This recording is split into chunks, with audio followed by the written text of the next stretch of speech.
Yo, it's your boy Honey Singh and you're watching me on Awesome TV. सारी राती police साले तेरे करके जागन मेरी नागन। डेफिनेटली ये नज़दीकियाँ अगर उनके साथ बढ़ेंगी तो मेरे कुछ सीख पाऊँगा और कभी ऐसा मौका मिले कि वो मेरे म्यूज़िक पे गाएं तो nothing like that. Specially Milind को, वो प्यारा बच्चा है वो, उसको मैं जब वो 12-13 साल का था तब मिला था पहली बार दिल्ली में। उनके फादर ने मेरी हेल्प करी थी म्यूजिकली थोड़ी। Hi, this is Asta Tripathi and welcome to Awesome TV, which lets you be simply awesome. तो बताएं आज क्या हुआ मेरे साथ। आज जब मैंने मेरी मॉम को बोला कि मैं हनी सिंह का इंटरव्यू करने जा रही हूँ, so my mom was like Honey Singh नहीं, यो हनी सिंह बोलना। So how do you feel the impact, over all the generations even after a gap? I like it, I really like it. जो छोटी छोटी चीज़ें मैंने इस्तेमाल करी थी वो इतना बड़ा इम्पैक्ट छोड़ जाती हैं, तो अच्छा लगता है सुन के। मतलब ये छोटी छोटी खुशियाँ होती है। सो बेसिकली हनी सिंह का नया गाना आ रहा है Honey 3.0। Actually it's a album and जिसमें 10 गाने हैं एंड हमारे लिए तो मतलब हर महीने एक गाना है। बिल्कुल। तो क्या थॉट प्रोसेस था कि एल्बम निकालूंगा पहले? बस जनरल गाने बना रहा था और दिमाग में आया कि इसको हनी 3.0 ही रखते हैं, किसी ने सजेस्ट किया था। और ये मेरी थर्ड लाइफ है, थर्ड एल्बम है, मेरा तीसरा वर्जन है, काफ़ी बदलाव हैं, काफ़ी कुछ पुराना है। सो 50 गाने बनाए मैंने पिछले साल सितंबर अक्टूबर में और उनमें से ये 10 गाने सिलेक्ट किए हैं और एक के बाद एक। पहला गाना नागन है जिससे हम इस एल्बम को लॉन्च कर रहे हैं, जो ठेठ Punjabi like hardcore Punjabi lyrics और वोकल टेक्सचर में मैंने अमर सिंह चमकीला को कॉपी करने की कोशिश करी है।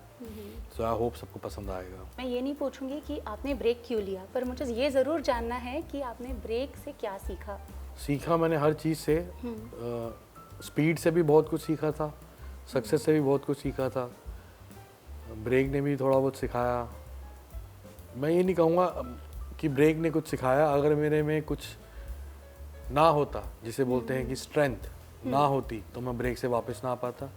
करेक्ट। पेशेंस ना होती तो मैं ब्रेक से वापस ना आ सकता, ना आ पाता।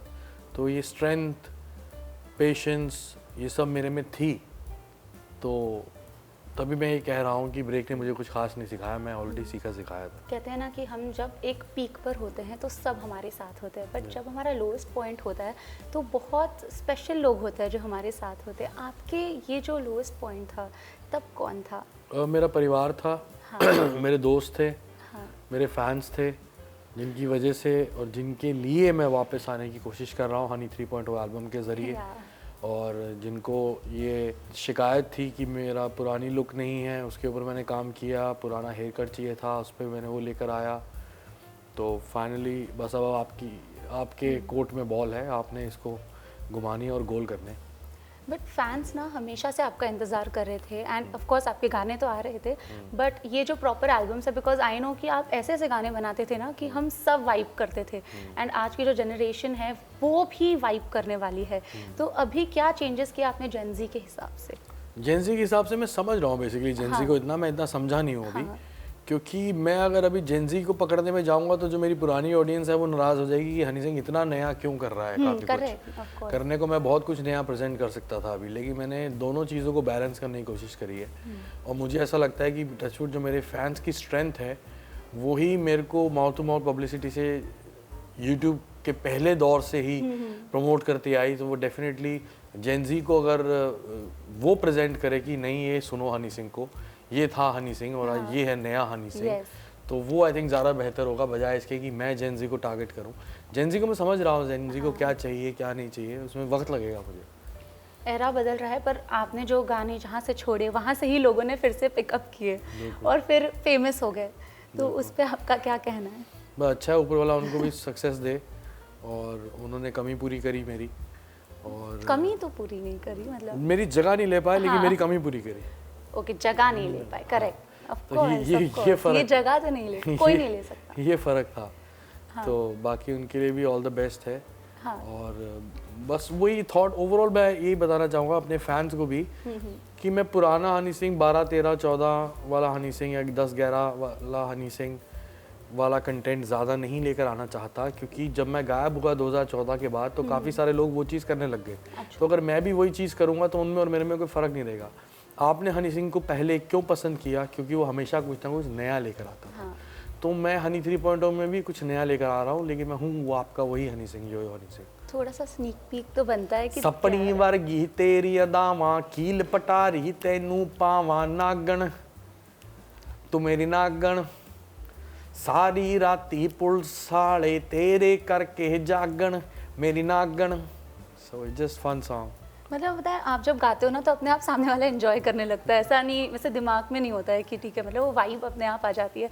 ऑल्सो मैं मिलिंद गाबा का इंटरव्यू कर रही थी तो एक बार उन्होंने कहा हनी सिंह उस्ताद है मेरे। एंड बहुत अच्छा लगता है जब पता है आपको मतलब आप नहीं होकर भी सब आपको रिमेंबर करते हैं। तो वो सिंगर्स जो आपको इतना वैल्यू करते हैं, एडमायर करते हैं, उनके लिए क्या कहना चाहेंगे? उनके लिए दुआएं, उनको बहुत थैंक्स है। स्पेशली मिलिंद को, वो प्यारा बच्चा है वो।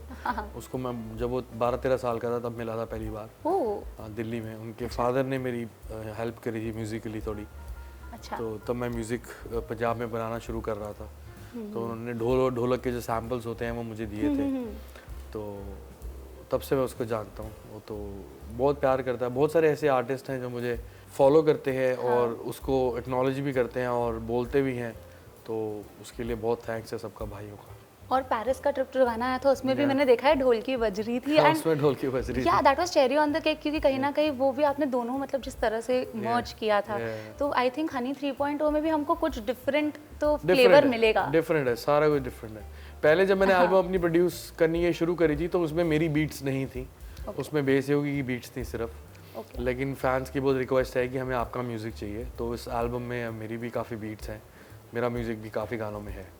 ओके। और ये शूट कहाँ पर हुआ था? नागन हमने मेक्सिको में शूट किया है। नागन के बाद अगला गाना आने वाला है, लव डांस सॉन्ग है जिसका नाम है तुझ पे प्यार, वो भी हमने मेक्सिको में शूट किया है। और बाकी सारे अलग अलग गाने अलग अलग कंसेप्ट के हिसाब से शूट होने वाले हैं और चल रहे हैं शूट्स। तो आपकी दुआएं हैं, बाकी लेट्स सी। एंड मुझे पता है कि आपका ड्रीम है यार रहमान सर को अपने गानों पे गवाना। तो कब हो सकता है, कब हम देख पाएंगे इसे? उसके लिए मुझे अभी और सीखना पड़ेगा, अपने आप को तैयार करना पड़ेगा, अपने आप को पहले स्ट्रॉन्ग करना पड़ेगा म्यूज़िकली, क्योंकि वो बहुत बड़े लेजेंड हैं। अभी मैं उनसे मिला भी, मैं चेन्नई में शो किया तो चेन्नई के शो के बाद वो मुझे घर पे बुलाया उन्होंने। अच्छा वक्त रहा हमारा 1-2 घंटे साथ में। बहुत प्यार करते हैं मेरे को और बहुत सपोर्ट करते हैं और मेरे लिए ड्रीम है उनके साथ बैठना भी, उनको देखना भी मेरे लिए ड्रीम है। इतनी बार बैठ चुके हो फिर भी नहीं बैठे तो हम पहली बार हैं। पहले मिले हुए हैं बस। तो लेकिन इस बार ही तो बहुत अच्छा रहा और डेफिनेटली ये नज़दीकियाँ अगर उनके साथ बढ़ेंगी तो मेरे कुछ सीख पाऊंगा और कभी ऐसा मौका मिले कि वो मेरे म्यूज़िक पे गाएं, तो nothing like that. We all are waiting for it. Actually, we all are waiting for it. And Awesome TV की Awesome audience जो आपको देख रही है इंटरनेशनली, उन्हें क्या मैसेज देना चाहेंगे आप? Awesome TV वाला को ये कहने वाला हूँ मैं कि आ गया है हनी 3.0 का मौसम और मुझे सपोर्ट कीजिए, प्रमोट कीजिए, रील्स बनाइए, शेयर कीजिए, स्टोरीज बनाइए। Keep loving, keep blessing your Honey Singh. Thank you so much. आज मुझे लग रहा है आज एक मतलब इम्पैक्टफुल इंटरव्यू किया है मैंने। बहुत टाइम बाद हनी सिंह के साथ इंटरव्यू हो गया। Thank you so much for your time.